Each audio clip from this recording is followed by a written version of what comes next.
Assalamualaikum warahmatullahi wabarakatuh. Bismillahirrahmanirrahim. Alhamdulillah wassalatu wassalamu ala Rasulillah wa ala alihi wa sahbihi wa man walah. Wala haula wala quwwata illa billah, ma ba'd.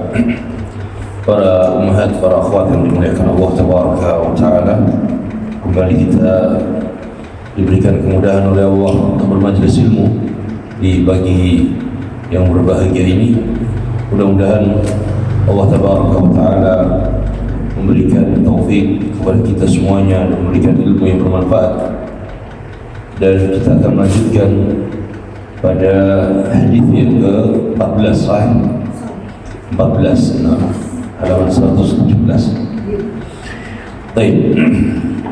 Setelah kita membaca tentang hadis Al-Irbad bin Sariyah radhiyallahu taala anhu berkenaan dengan rambu-rambu manhaj salaf, kita lanjutkan pada hadis nomor 14 bab keutamaan sahabat radhiyallahu anhu.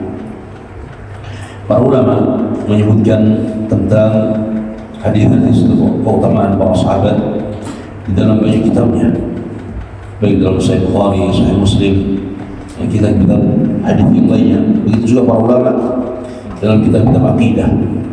Dan ini salah satu di antara hadis yang dijadikan hujjah oleh ahli sunnah wal jamaah, bahwa para sahabat memiliki keutamaan, kedudukan yang mulia di sisi Allah tabaraka wa taala dan nabinya, yaitu hadis Abdullah bin Mas'ud radhiyallahu taala anhu, anna Nabiya sallallahu alaihi wasallam qala, khairun nasi qarni, thumma alladhina yalunahum, thumma alladhina yalunahum, thumma yaji'u qawman tasbiqu shahadatu ahadihim yaminah wa yaminuhu shahadatah. Kata Abdullah bin Mas'ud, Nabi sallallahu alaihi wasallam bersabda, khairun nasi qarni, sebaik-baik manusia adalah yang hidup di zamanku. Thumma alladhina yalunahum, kemudian yang datang setelah mereka. Thumma alladhina yalunahum, kemudian yang datang setelah mereka. Thumma yaji'u qawman tasbiqu shahadatu ahadihim yaminah, kemudian datang satu kaum yang persaksian seorang di antara mereka mendahului sumpahnya, wa yaminuhu syahadatah, dan sumpahnya mendahului persaksiannya. Hadis ini diriwayatkan oleh Imam Bukhari dan Muslim di dalam sahihnya. Dan hadis ini tadi menunjukkan tiga, kata Nabi, di zamanku, kemudian datang. Berarti ada tiga generasi. Generasi yang hidup di zaman Nabi, kemudian generasi yang datang setelah zamannya para sahabat, kemudian generasi yang datang setelahnya lagi. Ini disebut dengan al-qurun al-mufaddalah, yaitu zaman keemasan, zaman kegemilangan, zaman yang diutamakan. Generasi yang pertama adalah qarni sahabat. Generasi yang kedua setelah sahabat adalah tabi'in. Kemudian generasi ketiga adalah tabi'ut tabi'in. Dari hadis ini kita ambil faedah yang pertama. Hadis ini menunjukkan dengan jelas keutamaan tiga generasi terbaik, yaitu para sahabat, para tabi'in, dan tabi'ut tabi'in. Ini generasi yang disebutkan oleh Nabi sallallahu alaihi wasallam dalam hadisnya yang menunjukkan keutamaan mereka. Dan ini tidak diperoleh oleh orang-orang yang datang setelah mereka. Orang-orang yang datang setelah mereka tidak mendapatkan keutamaan ini, karena sudah selesai masanya. Sehingga di zaman mereka, tiga generasi inilah kejayaan Islam benar-benar tampak, dan kejayaan ilmu benar-benar tersebar luas. Ini generasi terbaik. Kemudian pengertian sahabat. Sahabat radhiyallahu ta'ala anhu adalah orang yang berjumpa Nabi, beriman kepada Nabi, dan meninggal di atas Islam. Dia berjumpa dengan Nabi, beriman kepadanya, dan meninggal di atas Islam. Berarti seorang dikatakan sebagai sahabat jika terpenuhi 3 syarat. Syarat yang pertama berjumpa Nabi. Syarat yang kedua beriman kepada Nabi. Syarat yang ketiga meninggal di atas Islam. Kurang dari 1 syarat ini, maka dia bukan sahabat. Jadi 3 syarat ini harus terpenuhi. Kalau ada orang yang berjumpa Nabi tapi tidak beriman, bukan sahabat. Orang berjumpa Nabi, beriman kepada Nabi, kemudian meninggal dalam keadaan kafir, maka bukan sahabat. Kalau ada orang yang beriman kepada Nabi dan meninggal di atas keislaman tapi tidak pernah jumpa Nabi, bukan sahabat. Jadi 3 syarat harus terpenuhi. Kemudian setelahnya tadi adalah tabi'in. Tabi'in adalah orang yang berjumpa dengan sahabat, beriman kepada Nabi dan meninggal di atas keimanan. Kemudian yang ketiga adalah tabi'ut tabi'in, adalah orang yang pernah berjumpa tabi'in, beriman dan meninggal di atas keimanan. Jadi ini adalah rentetan murid dan guru. Tabi'ut tabi'in muridnya tabi'in, tabi'in muridnya sahabat, sahabat muridnya Nabi sallallahu alaihi wasallam.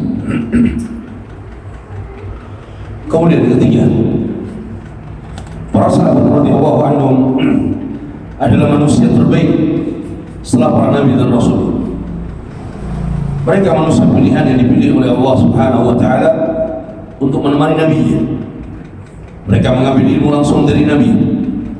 Mereka membela dakwah Nabi, serta mereka berjihad bersama Nabi sallallahu alaihi wasallam. Ini para sahabat. Bagaimana mereka menjadi manusia yang dipilih oleh Allah untuk menemani nabinya. Luar biasa. Karena kita tahu manusia paling mulia adalah Nabi. Maka tidak mungkin ya sahabat, orang-orang yang berteman dengan Nabi itu adalah orang-orang yang buruk. Tidak mungkin, pasti orang yang mulia juga. Ya, orang mulia dia akan mencari orang yang mulia sebagai sahabat. Orang baik dia mencari orang yang baik dalam persahabatan. Dan mereka lah yang dipilih oleh Allah untuk menjadi sahabat nabinya, teman nabinya.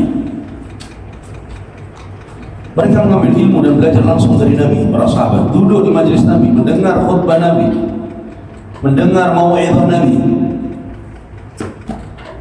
Mereka membela dakwah Nabi, berkorban dengan jiwa raga, berkorban dengan harta, berkorban dengan apa saja yang mereka miliki. Mereka korbankan untuk membela dakwah Nabi. Mereka berjihad bersama Nabi SAW. Sehingga ketika ada yang bertanya, siapakah? Ada yang bertanya kepada para ulama, siapakah yang lebih utama, Umar ibn Abdul Aziz atau Muawiyah? Umar ibn Abdul Aziz adalah seorang tabi'in, seorang pemimpin yang adil, Amirul Mukminin, yang dikenal dengan keadilannya. Maka siapa yang lebih utama, Umar ibn Abdul Aziz atau Muawiyah radhiyallahu ta'ala? Kata Imam Ahmad dan yang lainnya, demi Allah, debu yang ada di hidungnya Muawiyah, yang masuk ke hidungnya Muawiyah, itu lebih utama daripada Umar bin Abdul Aziz. Artinya bahwa Muawiyah radhiyallahu anhu adalah seorang sahabat Nabi yang pernah berjihad, berjuang bersama Nabi.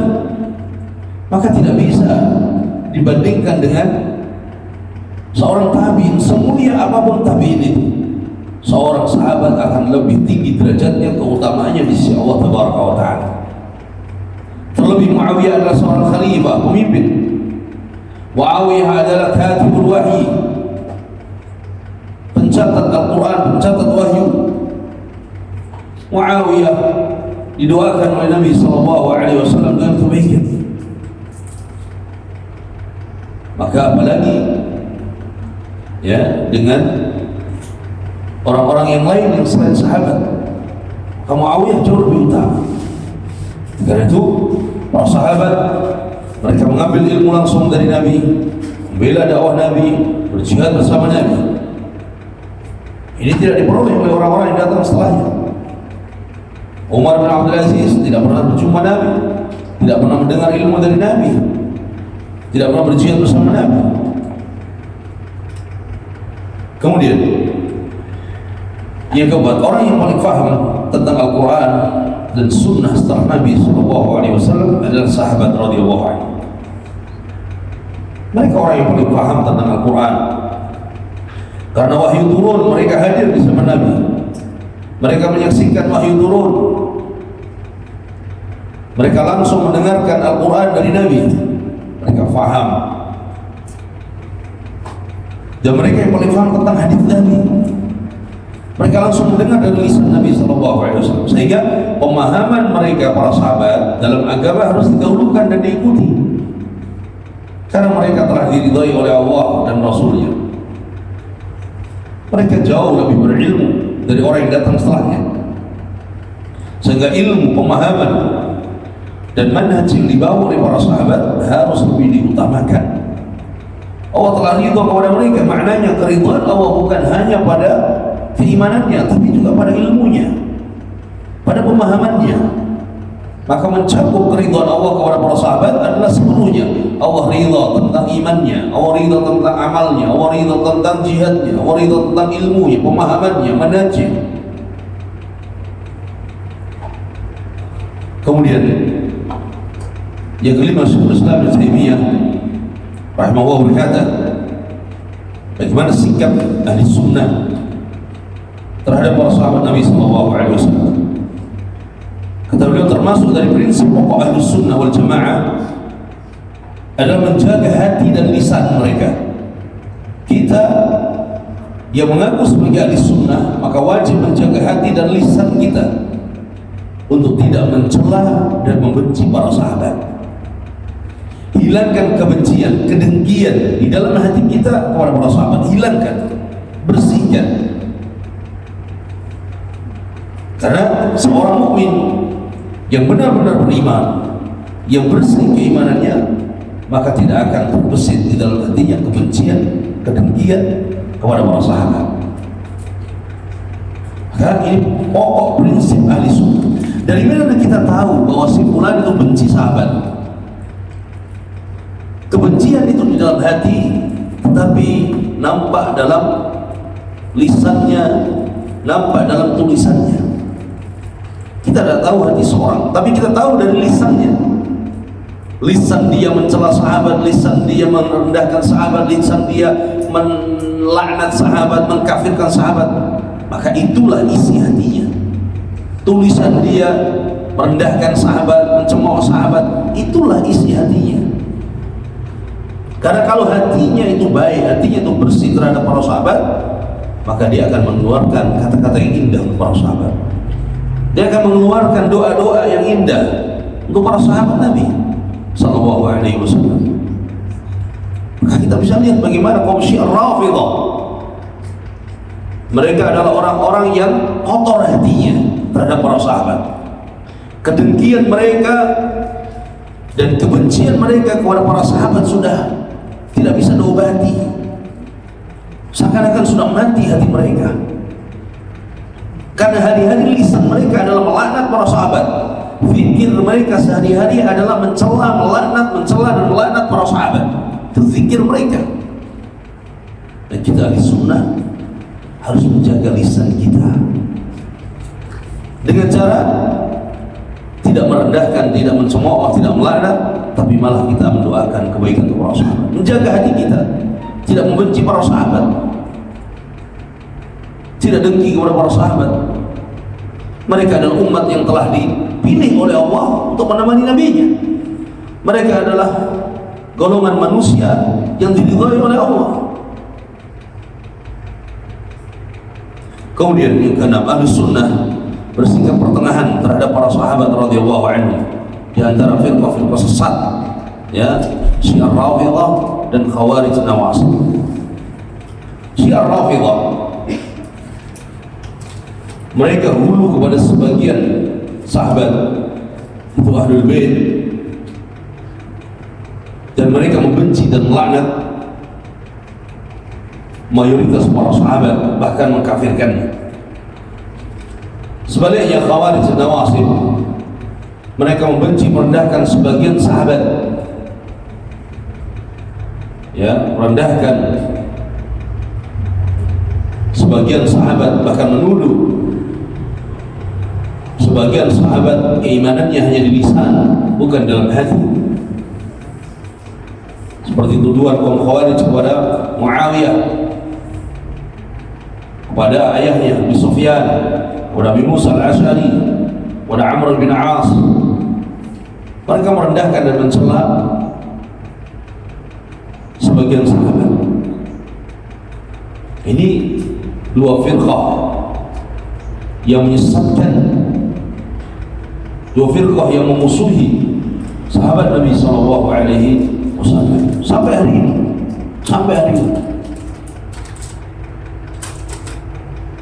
Kemudian yang ketujuh, Allah Subhanahu wa Ta'ala telah firmankan dalam banyak ayatnya tentang keutamaan para sahabat radhiyallahu ta'ala. Di antaranya ayat yang masyhur dalam surat At-Taubah ini, Allah menyebutkan mereka dengan radhiyallahu anhum wa radwan. Allah menyiapkan untuk mereka jannatin tajri tahta al-anhar khalidina fiha abadan, dzalika al-fawzul 'adzim. Ini adalah keutamaan para sahabat yang Allah sebutkan di dalam firman-Nya. Kemudian pada surat Al-Hadid ayat 10, keutamaan sahabat yang tentunya mereka bertingkat-tingkat. Antara mereka yang masuk Islam sebelum Fath Makkah dan mereka berjihad bersama Nabi SAW, dengan mereka yang masuk Islam setelah Fath Makkah, dan kedua-duanya adalah memiliki keutamaan yang tinggi. Juga dalam surat Al-Fatih ayat 18, Allah telah ridha kepada para sahabat yang mereka membaiat Nabi SAW, berjanji setia kepada Nabi di bawah pohon. Allah tahu hati-hati mereka, Allah mengetahui hati mereka, kejujuran mereka. Maka Allah Tabaraka wa Ta'ala katakan, fa'anzala as-sakinata 'alaihim wa athabahum fathan qariba. Maka Allah menurunkan ketenangan, sakinah kepada mereka, dan Allah memberi balasan kepada mereka dengan kemenangan yang dekat. Itu semua adalah di antara ayat-ayat yang menunjukkan tentang keutamaan para sahabat. Kemudian yang kedelapan, dari hadis ini Nabi SAW melarang umatnya mencela para sahabat radhiyallahu anhu, dan bahkan mengancam dengan keras,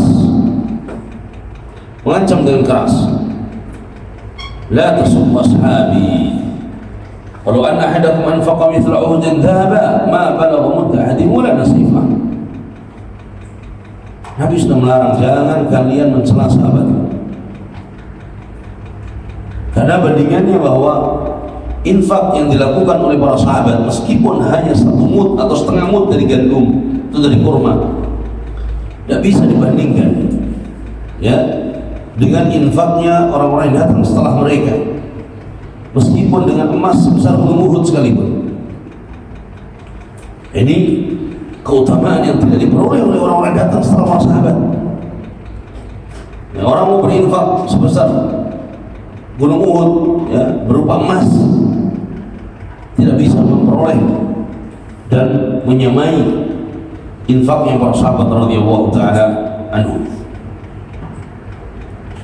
Maka ini adalah keutamaan yang sangat besar bagi para sahabat Nabi SAW. Dan Nabi juga mengatakan, man sabba ashabi fa alaihi la'natullah wal malaikah wan nas ajma'in. Siapa yang mencela sahabatku, maka baginya laknat Allah dan malaikat serta laknat seluruh manusia. Maka seorang ketika dilaknat, maknanya adalah dijauhkan dari rahmat Allah. Ketika seorang dijauhkan rahmat Allah, maka dia akan lebih dekat kepada azab Allah. Ini ancaman yang keras bagi orang-orang yang mencela para sahabat Nabi sallallahu alaihi wasallam. Kemudian yang ke-9, Imam Abu Ja'far Tahawi rahimahullah berkata, prinsip kami ahli sunnah adalah mencintai para sahabat Rasulullah sallallahu alaihi wasallam, tidak melampaui batas dalam mencintai salah seorang di antara mereka. Mencintai tapi tidak melampaui batas, juga tidak meremehkan dan berlepas diri dari seorang pun di antara mereka. Mencintai dan tidak berlepas diri dari mereka.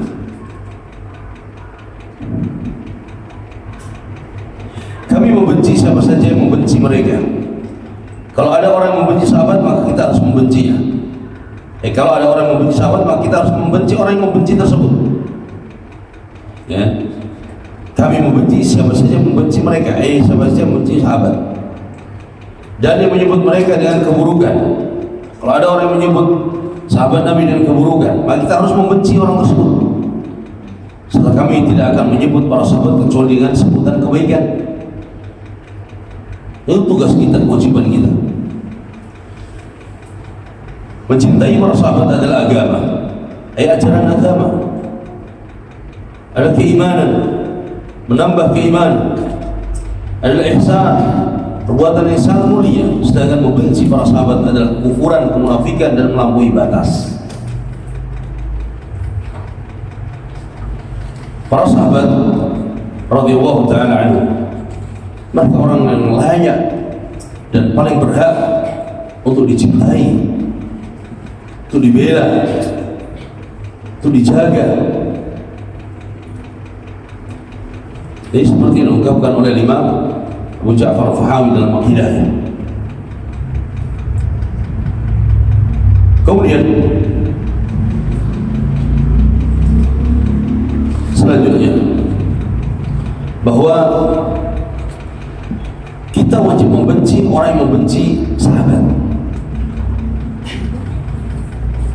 Tidak malah kita menjadikan sebagai teladan, tidak malah kita menjadikannya sebagai imam, sebagai contoh yang harus dicintai dan diikuti. Tidak. Lihat Sayyid Qutb ini tokoh Ikhwanul Muslimin. Sayyid Qutb tokoh besar Ikhwanul Muslimin. Dia banyak mencela sahabat Nabi SAW, mencela Muawiyah dan ayahnya Sufyan, mencela Amr bin As. Maka tidak boleh seorang mencintai dan menjadikannya sebagai teladan, sebagai contoh. Tidak. Karena kerusakan akidah, kerusakan manhajnya yang harusnya dia memuliakan para sahabat, malah sebenarnya dia membenci dan mencela sahabat Nabi SAW. Jadi sebagian orang harokiyin, orang-orang pergerakan, ya, kalau kita tanya, ya fulan, apa pendapat antum tentang sahabat?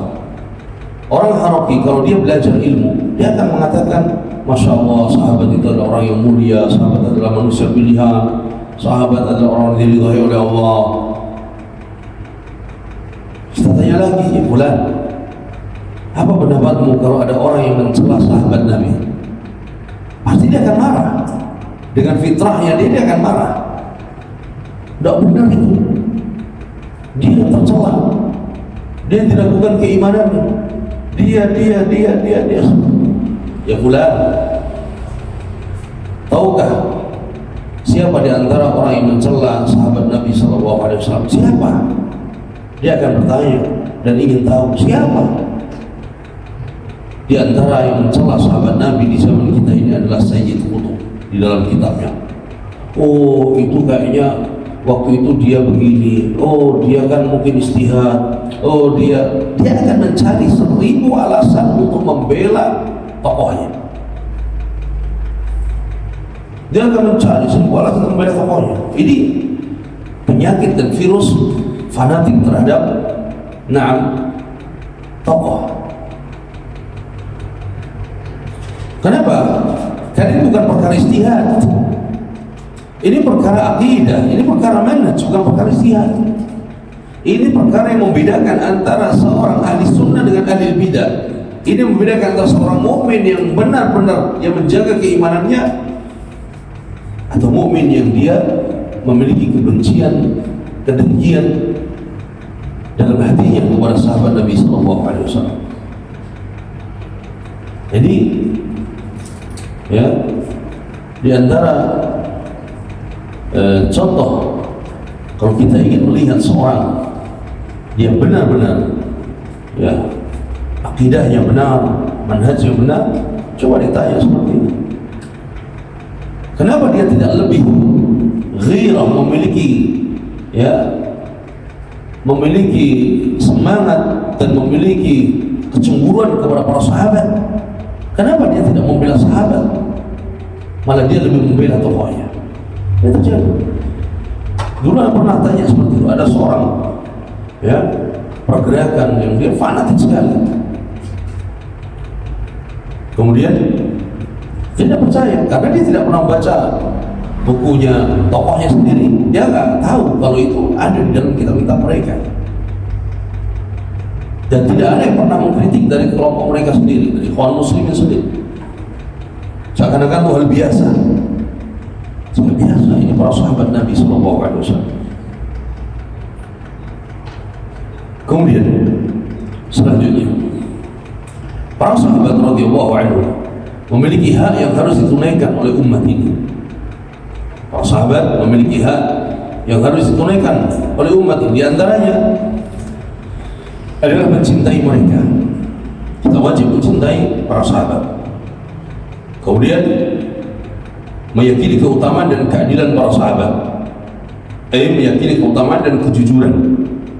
Mereka adalah orang-orang adil, orang-orang yang jujur dalam ucapannya, terlebih ketika menyampaikan ilmu dan hadis dari Nabi sallallahu alaihi wasallam. Tidak ada seorang pun sahabat yang berdusta dalam menyampaikan riwayat Nabi sallallahu alaihi wasallam.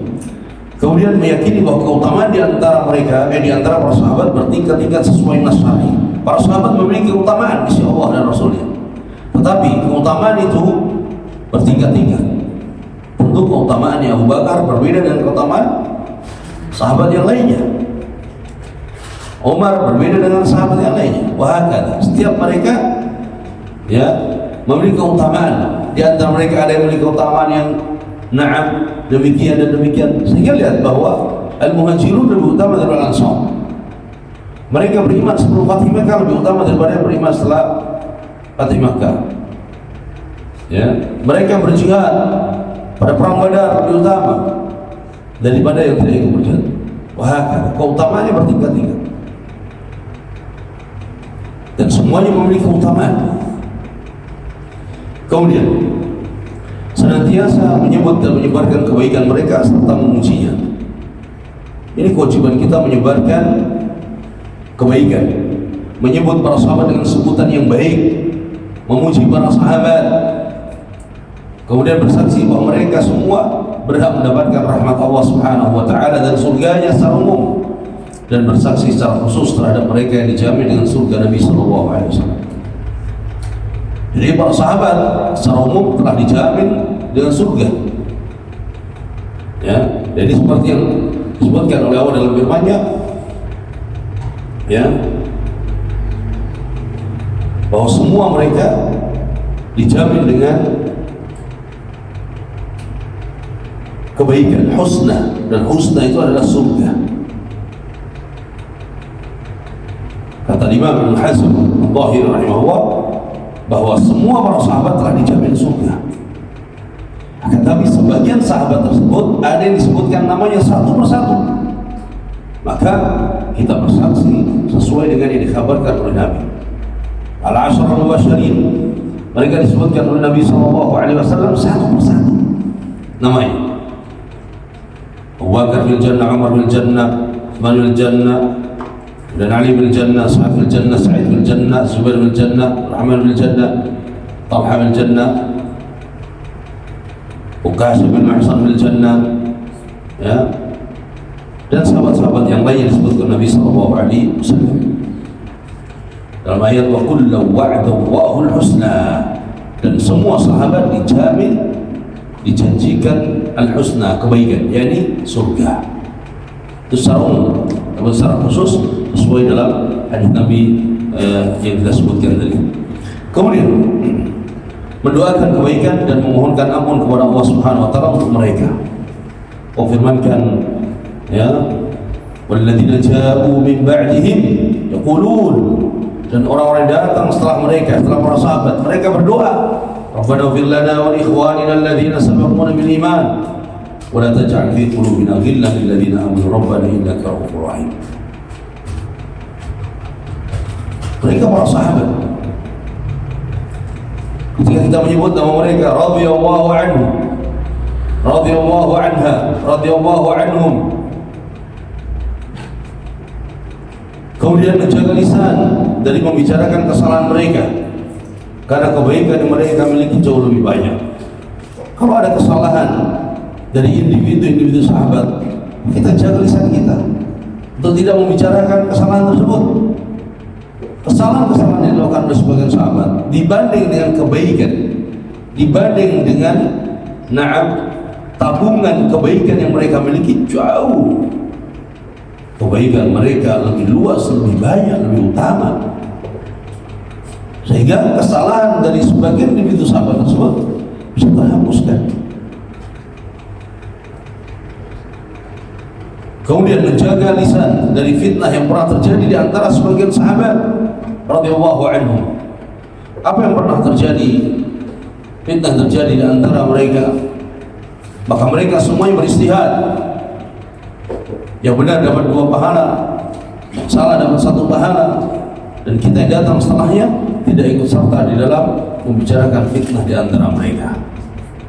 Sampai-sampai ketika sebagian ulama ditanya, seperti Imam Ahmad, ketika ditanya apa yang menimpa dari fitnah yang terjadi di antara sahabat, kata mereka bahwa Allah telah menjaga pedang-pedang kita untuk tidak hadir dan tidak ikut serta dalam fitnah. Artinya mereka tidak pernah menghadiri fitnah para sahabat tersebut, karena pada saat itu mereka belum ada.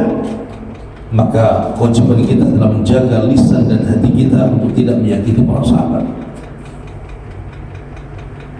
Kemudian selanjutnya,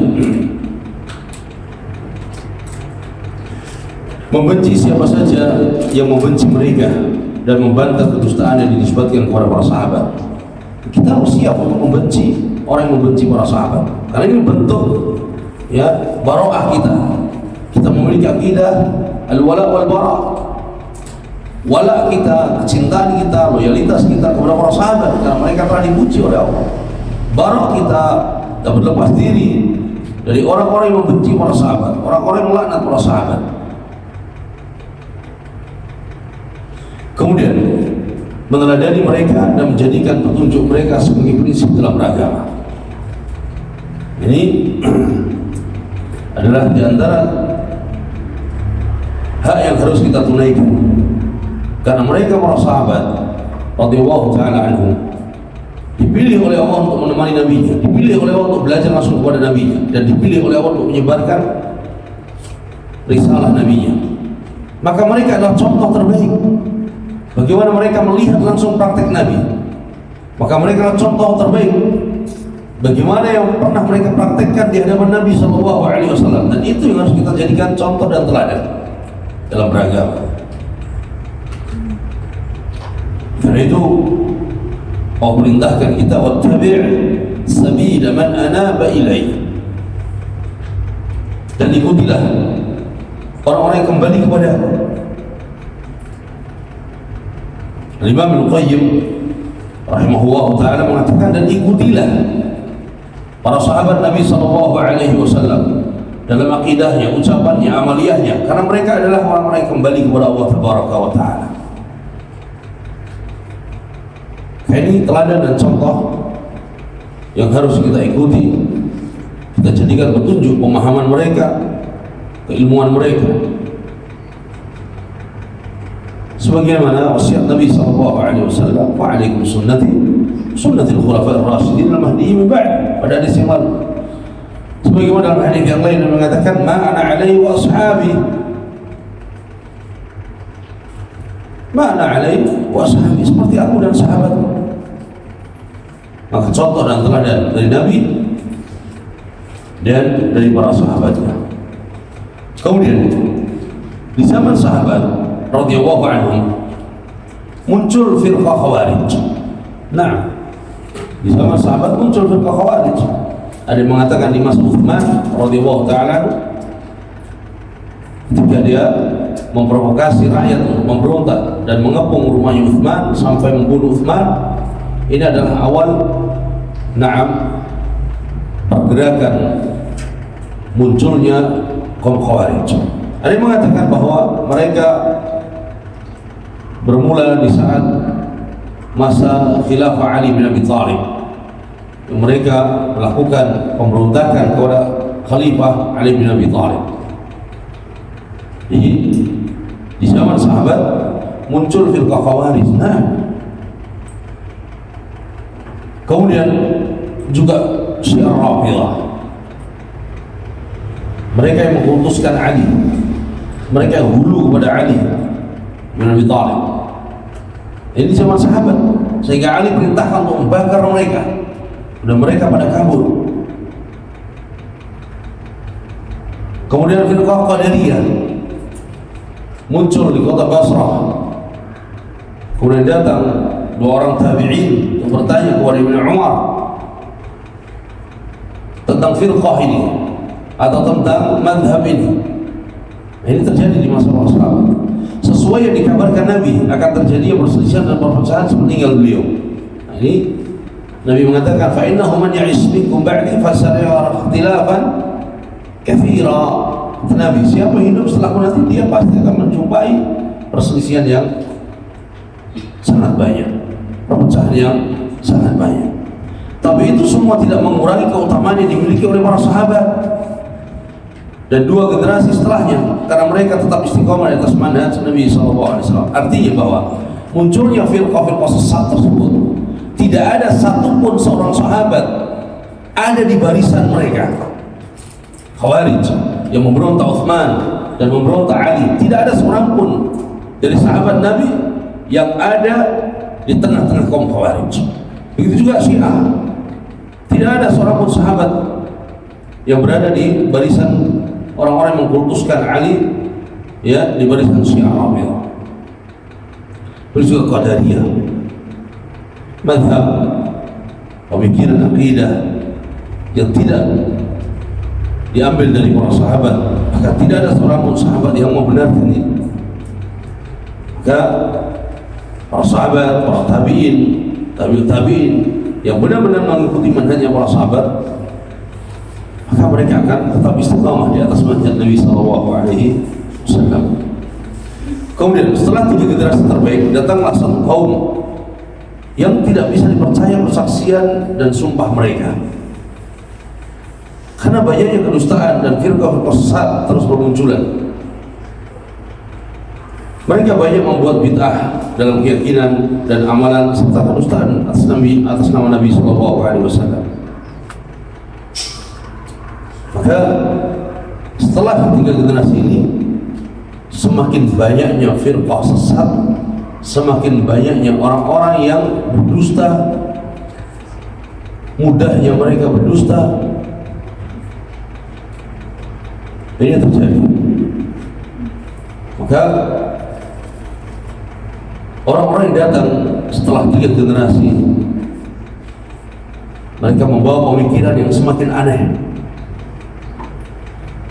Mereka tidak bisa dipercaya dalam persaksian dan sumpah mereka sampai hari ini. Ya, banyaknya firqah yang sesat, banyaknya orang-orang yang membawa persaksian palsu dan sumpah palsu. Maka seperti yang dikhabarkan oleh Nabi SAW. Kemudian Selanjutnya hadis 15. Jadi kita paham tadi bagaimana kedudukan sahabat Nabi sallallahu alaihi wasallam, bagaimana kemuliaan yang diperoleh oleh para sahabat Nabi. Kata Ibnu Mas'ud radhiyallahu taala anhu, "Man kana minkum muta'assiyan," kata Ibnu Mas'ud, "falyata'assa biman qad mat." Barang siapa yang ingin mencontoh dan meneladani seorang, maka hendaknya dia mencontoh dan meneladani orang yang sudah meninggal. Siapa mereka? Mereka adalah para sahabat Nabi sallallahu alaihi wasallam.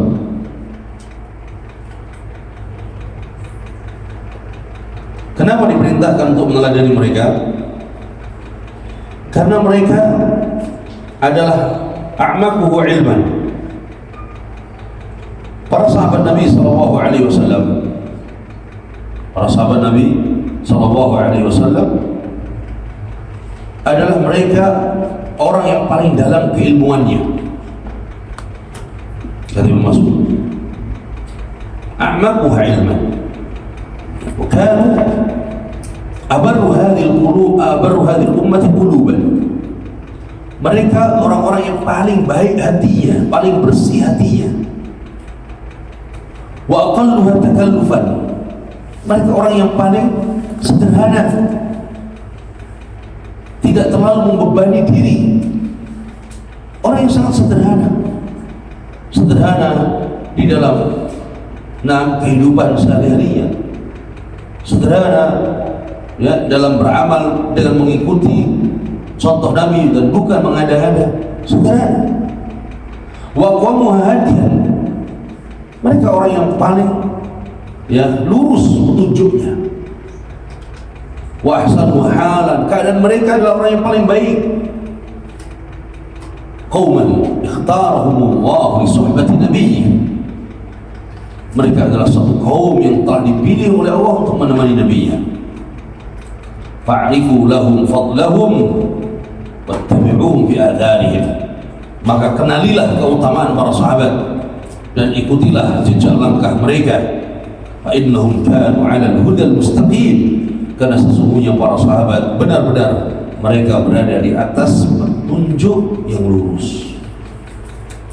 Ini perkataan Abdullah bin Mas'ud radhiyallahu ta'ala menunjukkan bahwa mereka adalah abarra hadhihi ummah quluban, hati para sahabat yang paling baik, paling bersih. Sulit untuk mencari hati sebersih hatinya para sahabat. Ya. Kemudian selanjutnya hadis ke-15, yaitu bab wajib mencintai keluarga Nabi. An Zaid bin Arqam radhiyallahu anhu qala qama Rasulullah sallallahu alaihi wasallam yawman fina khatiban bima'in yud'a khumma baina Makkah wal Madinah hamidallah wa athna alaihi wa wa'ada wa dhakkar thumma qala. Kata Zaid bin Arqam, suatu hari ketika Rasulullah sallallahu alaihi wasallam berdiri sambil berkhutbah di satu tempat yang dikenal dengan Khum, ya, Khum. Di mana Khum ini terletak di antara Makkah dan Madinah. Bukan Kum. Kalau Kum pakai Qaf, ini ada satu kota yang dijadikan sebagai kota suci oleh orang-orang Syiah Rafidhah.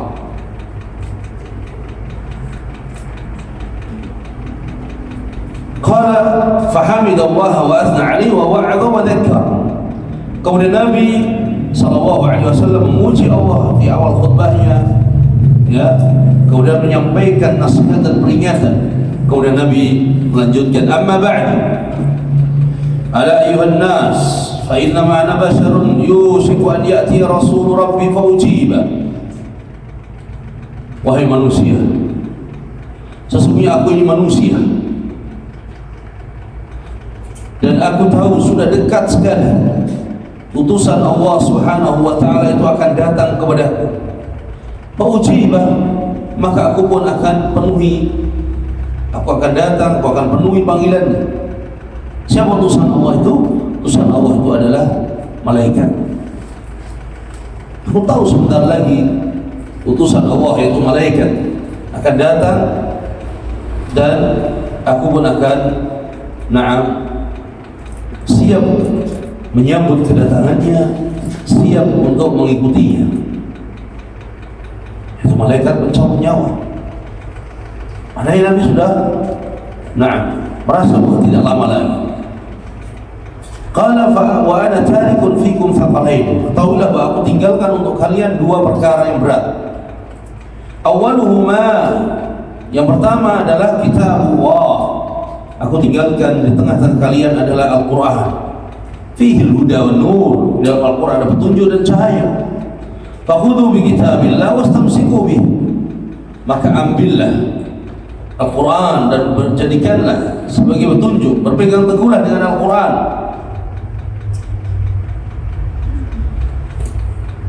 Qala fahatha ala kitabillah wa raghaba fihi. Kata rawi hadis Zaid bin Arqam, Nabi SAW ketika menyebutkan Al-Quran, maka Nabi pun mengajak, menganjurkan dan mendorong para sahabat untuk berpegang teguh dengan Al-Quran. Tsumma qala, kemudian Nabi mengatakan lagi, wa ahlu baiti. Yang kedua aku tinggalkan di tengah-tengah kalian adalah ahlu baiti, keluargaku. Udzakirukum wa fi ahli baiti, udzakirukum wa fi ahli baiti, udzakirukum wa fi ahli baiti. Maka aku ingatkan kepada kalian supaya menjaga dan memperlakukan baik keluarga. Aku ingatkan kalian karena Allah, supaya kalian menjaga, supaya kalian memperlakukan baik keluarga. Diucapkan oleh Nabi SAW sebanyak 3 kali. Hadis ini diriwayatkan Imam Muslim dalam Sahihnya. Hadis ini menunjukkan bagaimana tentang kedudukan keluarga Nabi SAW. Sampai Nabi wasiatkan tadi Al-Quran dan keluarga, kitabullah wa ahli baiti. Kemudian faedah dari hadis ini, dan ini hadis ini dijadikan hujah oleh sebagian orang Syiah Rafidhah. Jadi kalau ada hadis yang zahirnya menguatkan mazhab Syiah, maka diambil. Contoh hadis ini, tuh lihat Nabi mengatakan yang aku tinggalkan di tengah-tengah kalian adalah Al-Quran dan keluarga.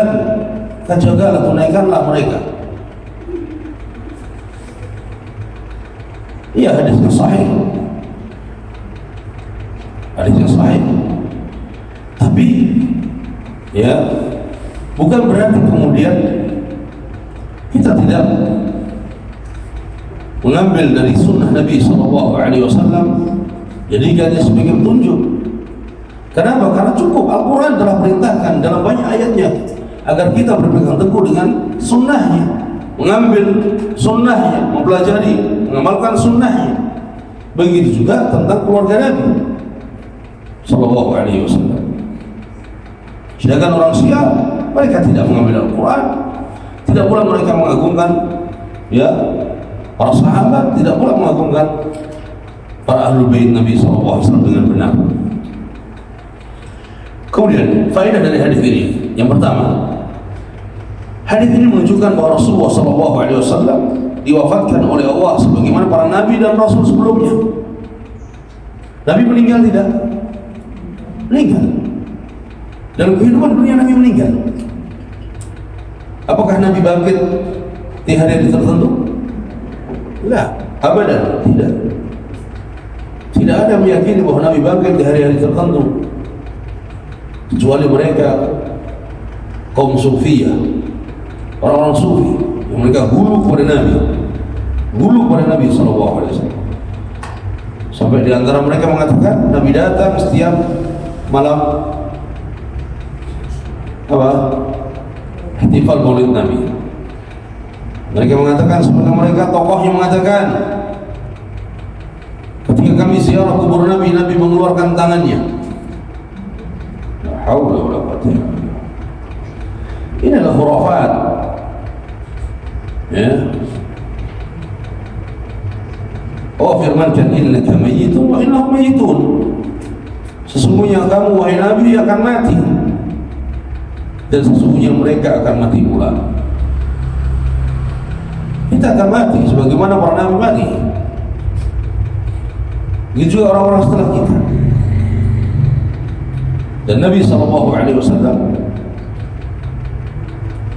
telah meninggal dunia. Kalau seandainya Nabi bisa bangkit, pasti Nabi akan berkunjung kepada putrinya saat itu. Kalau Nabi bisa bangkit, niscaya Nabi akan datang di tengah-tengah para sahabat ketika ada perselisihan. Tidak. Kemudian yang kedua, wasiat Nabi SAW dalam hadis ini ada dua, yaitu kewajiban berpegang teguh dengan Al-Quran dan menunaikan hak Ahlul Bait, keluarga Nabi SAW.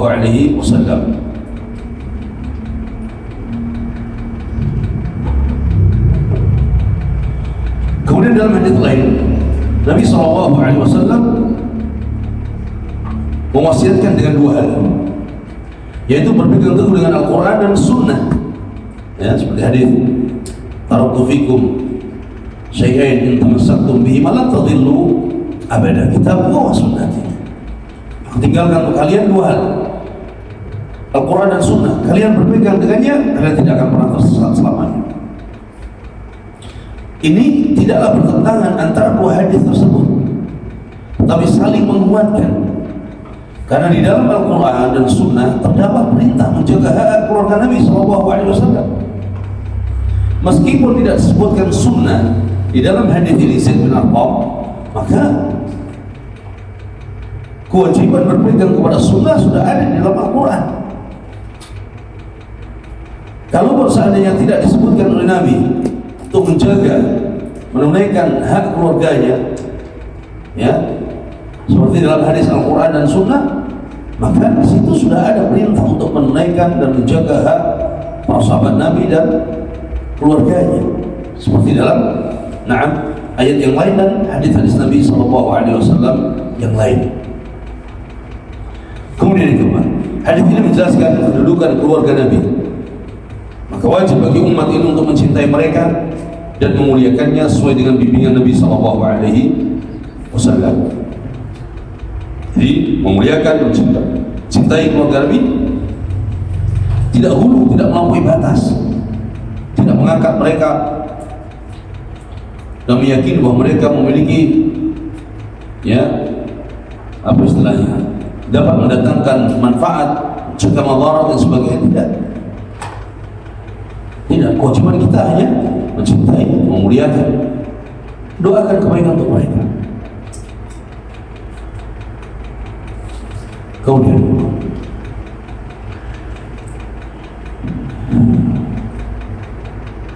apakah ketika seorang, ya, ternyata mendapatkan jodoh dari keluarga Nabi, ini termasuk merendahkan anak keturunan Nabi? Seorang yang dia bukan syarif, yang dia bukan keturunan Nabi, lelaki, kemudian mendapatkan jodoh syarifah atau mendapatkan jodoh anak keturunan Nabi, anak cucu Nabi, keturunan Nabi, apakah ini satu hal yang terlarang? Bukan satu hal yang terlarang,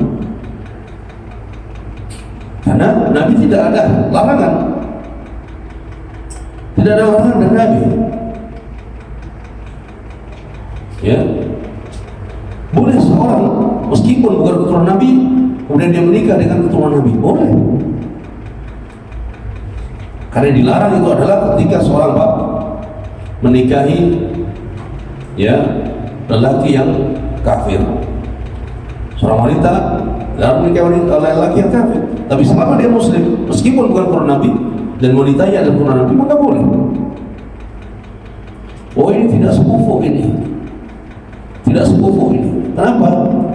Karena yang satu adalah keluarga Nabi, yang satu orang mana? Keturunan Jawa. Tidak. Tapi pertanyaannya, adakah sekufu itu menjadi syarat yang harus? Adakah sahabat, ya, yang dia miskin, kemudian dia hitam, kemudian tidak punya apa-apa, menikah dengan wanita yang cantik, wanita yang kaya, ada tidak? Ada. Zahirnya tidak sepupu. Maka sebagian ulama ketika ditanya apa hukumnya seorang wanita keturunan Nabi menikah dengan mereka yang bukan keturunan Nabi, jawabannya boleh. Jawabannya boleh. Karena ada yang menentang dengan keras bahwa orang yang menikahi wanita keturunan Nabi maka dia telah merendahkan Nabi dan keluarganya. Ini tidak benar. Mana dalilnya? Jadi pernah terjadi, sampai terjadi fitnah besar di Indonesia. Dulu tahun mungkin sudah lebih dari 60 tahun yang lalu terjadi fitnah besar gara-gara fatwa ini. Ketika salah seorang ulama yang diutus ke Indonesia untuk menyampaikan dakwah dari Arab, kemudian ditanya tentang masalah ini tadi, kemudian beliau menjawab boleh, tidak ada larangan. Maka ditentang oleh mereka yang mengaku sebagai keturunan Nabi, sampai terjadi percekcokan yang luar biasa. Ada tinggal gampang, bawakan dalilnya selesai. Tidak ada dalilnya, mau kembali hukumnya adalah boleh. Dan hujahnya membolehkan itu adalah diantaranya dalilnya adalah Utsman bin Affan. Utsman bin Affan radhiyallahu ta'ala bukan dari keturunan keluarga Nabi, tapi beliau menikahi putri Nabi 2 kali. Maka itu diantara hujah bolehnya mereka yang bukan keturunan Nabi untuk menikahi wanita keturunan Nabi sallallahu alaihi wasallam. Ya. Kemudian yang kelima, ada 2 sebab keluarga Nabi sallallahu alaihi wasallam harus dicintai dan dimuliakan. Apa sebabnya? Yang pertama, karena hubungan nasab dan keluarga dengan Nabi sallallahu alaihi wasallam, maka harus dicintai, harus dimuliakan. Karena hubungan nasab, hubungan kerabat, hubungan keluarga. Yang kedua, adalah karena keimanan mereka kepada Nabi sallallahu alaihi wasallam. Ini penting, karena keimanan kepada Nabi sallallahu alaihi wasallam. Adapun sekedar hubungan nasab dan keluarga tanpa beriman kepada Nabi, maka tidak meraih keutamaan tersebut. Sebagaimana anak Nabi Nuh contohnya. Anak Nabi Nuh membangkang. Ayah Nabi Ibrahim musyrik. Istri Nabi Lut membangkang. Abu Thalib paman Nabi dan kakeknya Abdul Muttalib musyrik.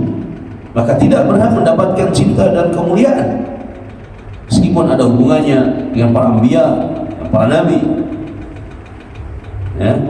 Syekh Ibnu Utsaimin mengatakan hadis ini menjelaskan hak keluarga Nabi sallallahu alaihi wasallam. Yang dimaksud keluarga Nabi adalah istri-istri Nabi dan siapa saja dari kerabat Nabi yang beriman kepadanya, seperti keluarga Ali bin Abi Thalib, ya, keluarga Ali bin Abi Thalib, kurang Abi ya, keluarga Ali bin Abi Thalib, keluarga Aqil, keluarga Ja'far, keluarga Abbas dan keturunannya. Mereka orang-orang yang diharamkan menerima zakat, karena Nabi pernah bersabda tentang zakat, inna hadis sadaqah innama hiya usahun nas. Sesungguhnya zakat ini merupakan kotoran-kotoran manusia.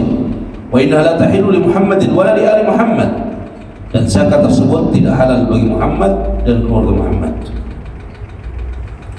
Kemudian selanjutnya yang ketujuh, Nabi SAW mengingatkan tentang hak-hak keluarganya dan larangan menyakiti mereka, karena menyakiti keluarga Nabi hakikatnya telah menyakiti beliau.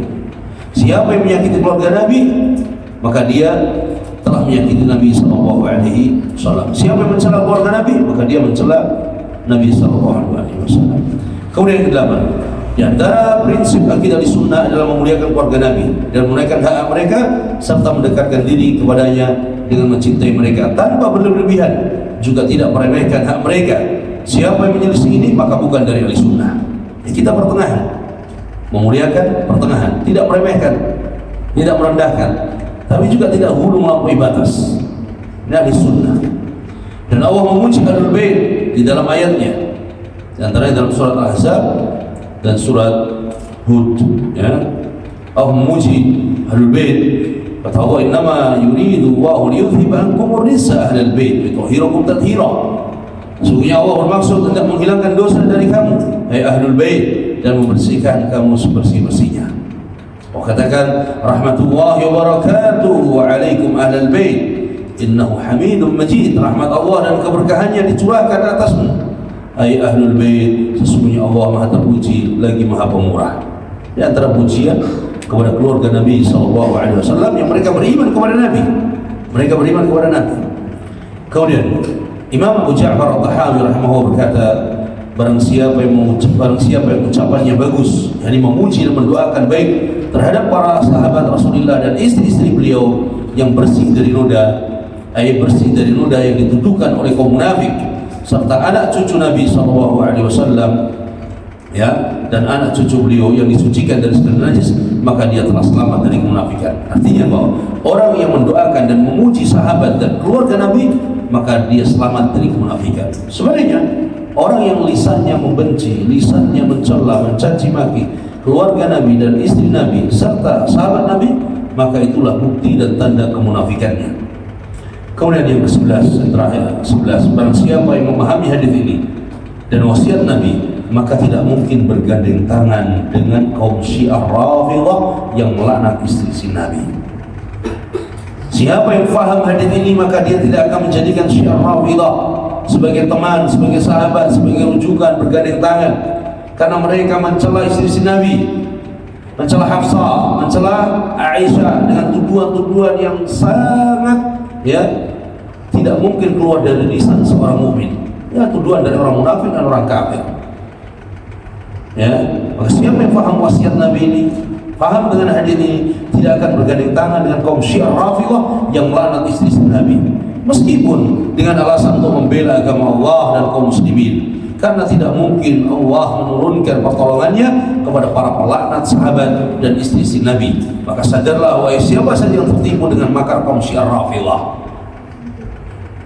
Contoh hari ini, Hamas yang ada di Gaza bergandeng tangan dengan kaum Syiah Rafidhah Iran.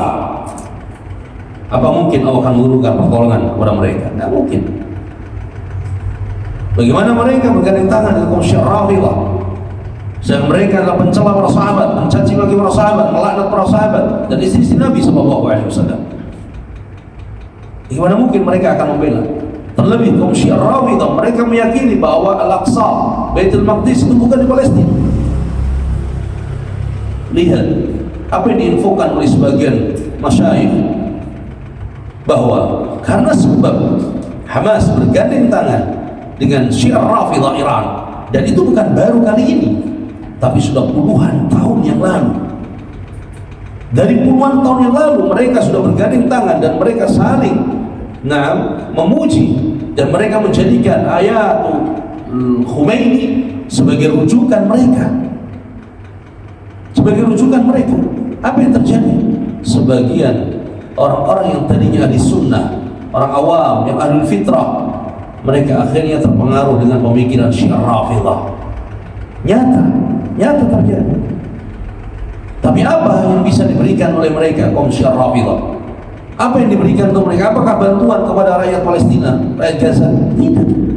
Yang ada adalah semakin kehancuran dan kehancuran. Lihat bagaimana di Syria kaum Syiah Nusairiyah, apa yang bisa dihasilkan 40 tahun sampai hari ini, 50 tahun, ya, sampai hari ini, menyisakan kehancuran, menjadikan ratusan ribu korban di Yaman, Syiah Houthi. Apa yang bisa didapatkan? Hancur negeri Yaman, orang-orang dan berbagai daerah di negeri Yaman, nyawa. Maka waspada dari tipu daya kaum Syiah Rafidhah. Tidak boleh seorang tertipu dengan makar mereka, tipu daya mereka, dengan taqiyah mereka, seakan-akan mereka adalah pembela, padahal mereka adalah penusuk dari belakang. Dan bahaya mereka lebih bahaya daripada kaum Yahudi, karena kekejaman kaum Syiah Rafidhah lebih kejam daripada Yahudi.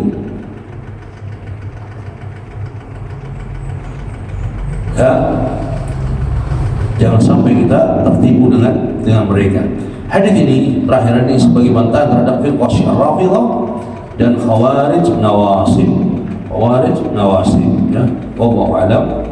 Ini dua hadis yang bisa kita baca, mudah-mudahan bermanfaat tentang keutamaan para sahabat dan ahlu bait Nabi sallallahu alaihi wasallam. Mudah-mudahan Allah tabaraka wa taala jaga kita di atas tauhid dan sunnah, memberikan kita taufik untuk bisa menunaikan hak para sahabat Nabi dan juga hak keluarga Nabi sallallahu alaihi wasallam. Wallahu a'lam.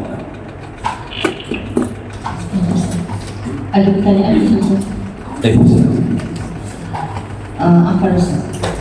Izin bertanya, apakah Ustaz memiliki informasi ataupun semisalnya terkait dengan Syiah tentang pusat-pusat Syiah di Solo? Semisal ada masjid atau sekolah atau apapun yang memang terafiliasi oleh Syiah ataupun memang itu Syiah. Jazakallahu khairan. Allahu a'lam. Secara lembaga tidak tahu, secara masjid juga tidak tahu, ya, karena yang tampaknya, yang ada dalam masjid-masjid sufi, dan ada pun sufi dengan Syiah, mereka kata para ulama, sufi itu adalah bawwabatu tasyayyu. Sufi itu adalah pintu gerbang masuknya kaum Syiah Rafidhah, karena mereka sama-sama mengagungkan Ahlul Bait, ya. Wahakaz. Adapun secara lembaga kemudian masjid, belum tahu di sini, belum tahu, ya.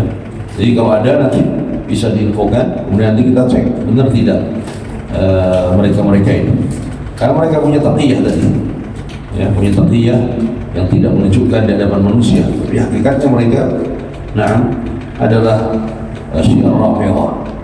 Wallahu a'lam. Yang kedua Ustaz, masih tentang Syiah. Kami melihat ada beberapa pergerakan kumpulan yang menamakan mereka itu adalah anti Syiah ataupun memang tampak untuk melawan Syiah.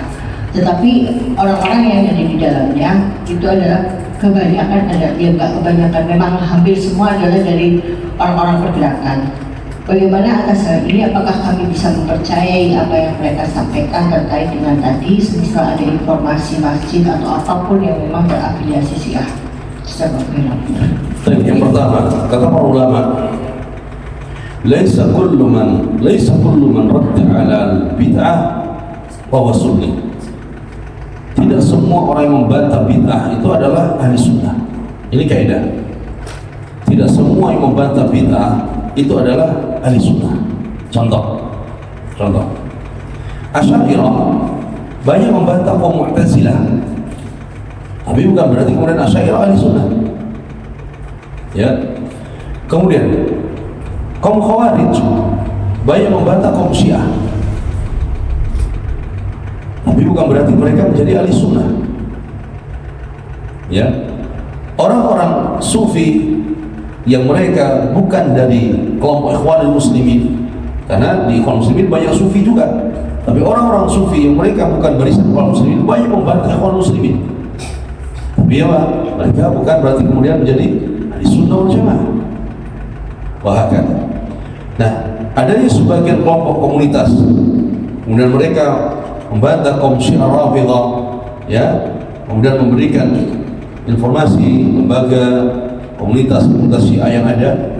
Ini yang pertama, kalau seandainya kita dapatkan dari ahli sunnah ada mereka yang menuliskan itu, maka ahli sunnah yang diambil, bukan dari mereka orang-orang yang bukan ahli sunnah, meskipun mereka melawan kaum Syiah Rafidhah, ya. Kemudian yang kedua, kalau memang tidak ada dan komunitas orang-orang pergerakan tadi dia menunjukkan tempat-tempat dan lembaga-lembaga Syiah yang ada, maka bisa dicek terlebih dahulu, tidak langsung dipercaya, dicek terlebih dahulu benar apa tidak, ya, benar apa tidak, karena bagaimanapun juga kita tidak aman dan tidak bisa menerima 100% apa yang dibawakan oleh mereka kaum Harakiyin. Ini terlebih mereka yang memiliki kepentingan di balik itu. Nah, buku-buku tentang kaum Syiah Rafidhah banyak sekali. Bahkan dari kalangan ahli sunnah, para ulama kita sangat banyak sekali. Bahkan mayoritas yang membantah kaum Syiah Rafidhah adalah para ulama ahli sunnah, ahli hadis, salafiyin. Ya, yang tertuang dalam kitab-kitab para ulama. Adapun di Indonesia, wallahu alam, ya, dari sisi lembaga dan komunitas Syiah, siapa dari kalangan ahli sunnah yang menulis, wallahu alam. Belum dapat ada. Kalau ada, silakan diambil. Kalau ada memang itu dari orang-orang Harakiyin, maka dicek terlebih dahulu, ya, kepastiannya benar apa tidak sumbernya. Dan kalau ada dari lembaga yang dipercaya oleh pemerintah, maka itu lebih utama, karena mereka tidak akan mengeluarkan kecuali dengan data-data yang resmi, ya, data-data yang resmi. Dulu sekali, Allah alam, anak mungkin tahun 99 atau tahun, ya mungkin 99 atau tahun 2000, ada buku judulnya Kenapa Kita Menolak Syiah. Ada yang pernah membaca kan? Judulnya itu dulu nih, kayaknya keluaran LPPI atau apa itu, tahun 99 apa? Kenapa kita menolak Syiah? Kemudian